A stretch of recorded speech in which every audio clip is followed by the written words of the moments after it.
What up, world, and welcome to another edition of the Living the Dream podcast. It's your favorite day of the week. It's hump day, and it's time to get that midweek motivation. It's your motivator, your inspirator, Coach Spaulding, and as always, we want to give a huge shout out to all the listeners for the love and the support on the podcast. Thank you, everybody. All right, man, so I want to get into this thing. Today, I'm talking about the new year. Yeah, I know it's been a whole 31 days, but I'm still talking about the new year and the new you. And I like this time of year. I really do. I like the new year, and I like when people get excited about their expectations. People get excited about the goals that they want to accomplish.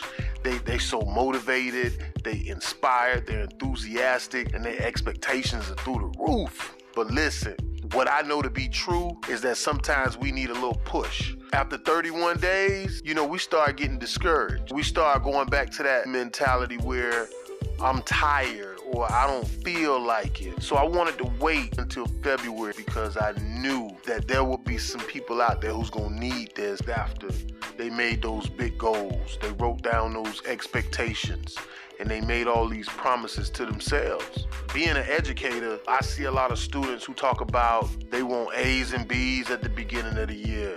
They want to make the honor roll. They want to raise their GPA for college. I love it. That's great. All these things are realistic and obtainable. But what I need you to understand is that you got to keep that same energy. You got to keep that same energy. Keep that same energy when you fail a test. Keep that same energy when you lose your friend. Keep that same energy when you don't like your teacher. Keep that same energy when you can't reach that deadline. Keep that same focused energy. You might experience wanting to quit. You might experience wanting to stop. You might experience wanting to give up. But I need you to keep that same energy that you had January 1st. And I need you to keep that same energy now, February 1st. So let's get it popping, man. So what I want to help you with is how to stay focused throughout your journey to completing your goals and making your dreams become a reality. So let's get into it. Principle number 1, you got to have clear goals. You got to have clear goals, guys. Let me tell you something. Many of you will not be successful because you don't have clear goals and no steps to go along with it. Are you just doing stuff because it feel good? Like you just doing stuff. Like you just in your mind like, girl, this my year. What exactly is it going to take for you to do it? I don't know. I just know that this my year. That's the response. And can I be real with you? If you can't measure it, it ain't real.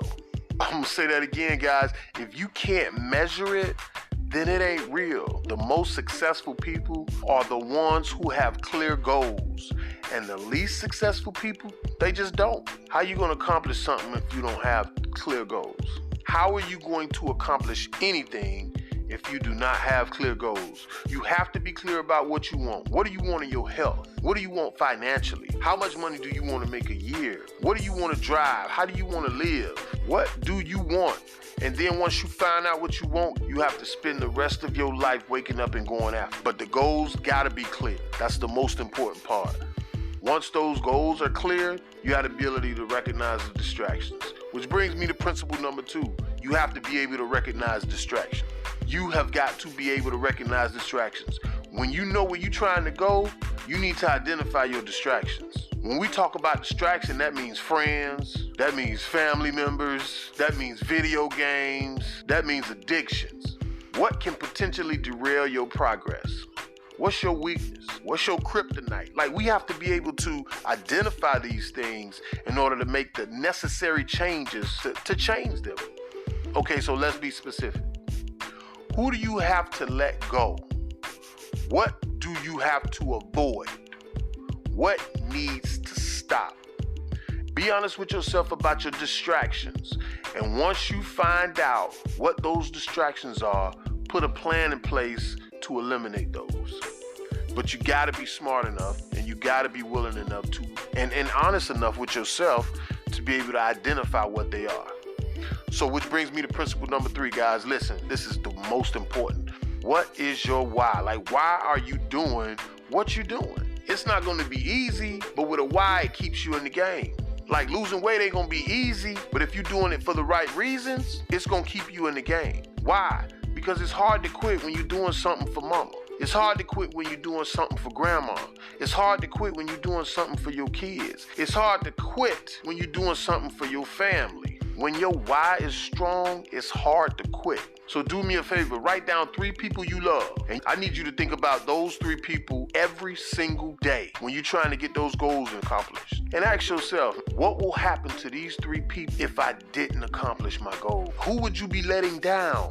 Like, how would it affect you and your family? It's got to be deeper than you. It can't just be about you. When your why is that strong, there ain't a situation, there ain't a circumstance, there ain't an obstacle, and there ain't a temptation that can get in the way of you accomplishing your goals.